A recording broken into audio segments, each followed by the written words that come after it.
विभा केवट की उम्र 24 साल थी। सामान्य कदकाठी की विभा देखने में सुंदर होने के साथ पढ़ने लिखने में भी होशियार थी। चूंकि उसके घर की माली हालत अच्छी नहीं थी, इसीलिए पिछले 2 सालों से वह फैमिली दंत चिकित्सालय में अटेंडेंट की नौकरी कर रही थी। सतना के धावरी स्थित कलेक्ट्रेट रोड पर यह दंत चिकित्सालय डॉक्टर आशुतोष त्रिपाठी का था। विभा का घर मल्लाह मोहल्ले में था। वह हर रोज सुबह 8 बजे घर से क्लिनिक के लिए निकल जाती थी और पेशेंट देखने में डॉक्टर आशुतोष की मदद करती थी। दोपहर में वह लंच करने के लिए घर लौटती। लंच के बाद फिर वापस क्लिनिक में लौट आती थी। रात के 8 बजे डा आशुतोष त्रिपाठी क्लिनिक बंद करके कार से पहले विभा को उसके घर के पास छोड़ता, फिर अपने घर जाता था। यह विभा की रोज की दिनचर्या थी। नौकरी में अपना अधिकतर समय देने के बाद भी विभा पढ़ाई के लिए समय निकाल लेती थी। उसका सपना एलएलबी करके वकील बनने का था। वह एक प्राइवेट कॉलेज से एलएलबी कर रही थी। चूंकि घर की हालत सही न होने के कारण वह अपनी पढ़ाई के खर्चों को पूरा करने में असमर्थ थी, इसलिए पिछले 2 सालों से इस क्लिनिक में नौकरी कर रही थी। वह अपने काम से खुश थी और जिंदगी सामान्य ढर्रे पर चल रही थी। वह रोज की तरह घर से ड्यूटी पर गई थी। दोपहर के समय वह घर आई और लंच करके वापस ड्यूटी पर लौट गई। उस रात 9 बजे तक वह घर नहीं लौटी तो उसके पिता राम नरेश केवट और मां रमरतिया की आंखों में परेशानियों के बादल घुमड़ने लगे। उसका मोबाइल फोन भी स्विच्ड ऑफ था।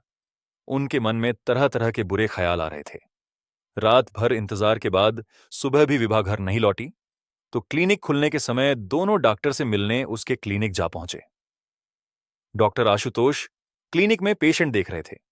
बुरी तरह परेशान राम नरेश केवट ने जब डॉक्टर आशुतोष से बेटी के बारे में पूछा तो उसने विभा के घर नहीं पहुंचने पर हैरानी जाहिर करते हुए कहा कि कल शाम विभा ने उससे पगार के 6,000 रुपए लिए और कुछ जरूरी काम से बाहर जाने की बात कहकर चली गई थी।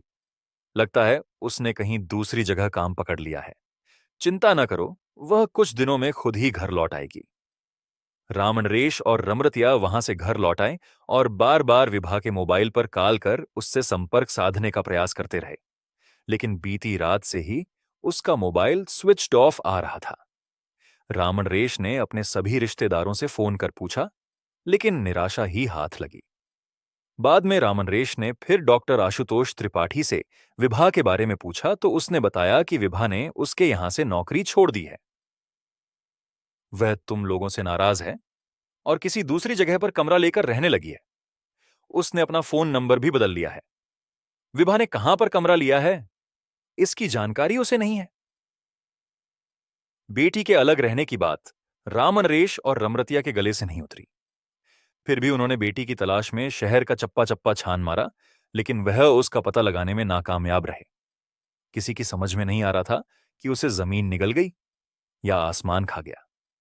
दरअसल विभा के माता पिता को ऐसा लग रहा था जैसे डॉक्टर को विभा के बारे में जानकारी है और वह शायद बाद में विभा के बारे उन्हें बता देगा। विभा की तलाश करते करते 1.5 महीने गुजर जाने के बाद भी जब उसका पता नहीं चला तो रमरतिया ने 1 फरवरी 2021 को धवारी की सिटी कोतवाली में बेटी की गुमशुदगी दर्ज करा दी और पुलिस अधिकारियों से उसे तलाश करने की गुहार लगाई। सिटी कोतवाली इंस्पेक्टर अर्चना द्विवेदी ने 24 वर्षीय युवती विभा केवट के गायब होने के मामले को गंभीरता से लिया। वह इसकी जांच में जुट गईं। इंस्पेक्टर अर्चना द्विवेदी ने विभा के माता पिता से उसके गायब होने के बारे में विस्तार से पूछताछ की तो उन्होंने बताया कि 14 दिसंबर की सुबह विभा डॉक्टर आशुतोष के क्लिनिक में ड्यूटी पर गई थी, जहां डॉक्टर के अनुसार उसने शाम तक ड्यूटी की। इसके बाद वह डॉक्टर से 6,000 रुपए लेने के बाद कहीं दूसरी जगह रहने चली गई। उसने अपना मोबाइल नंबर भी बदल लिया था।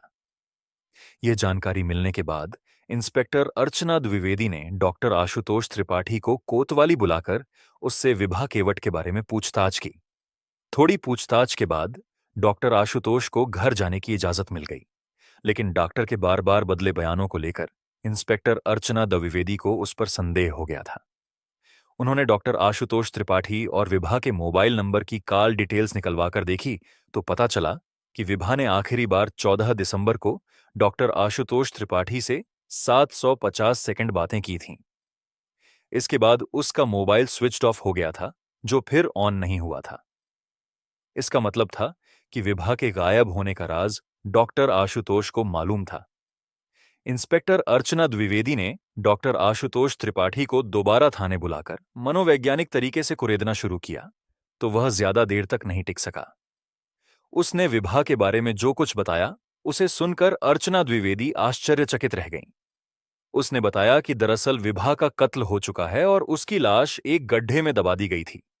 कत्ल की बात पता चलते ही इंस्पेक्टर अर्चना द्विवेदी ने डॉक्टर आशुतोष को गिरफ्तार कर लिया और इसकी सूचना सतना के एसपी विजय प्रताप सिंह को दी।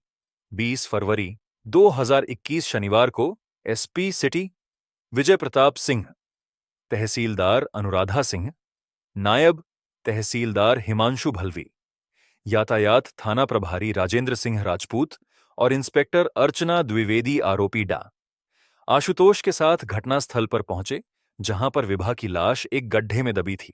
उनके श्रमिकों की मदद से गड्ढे की खुदाई की गई, तो कुछ देर खुदाई के बाद उसमें से एक कुत्ते की लाश निकली।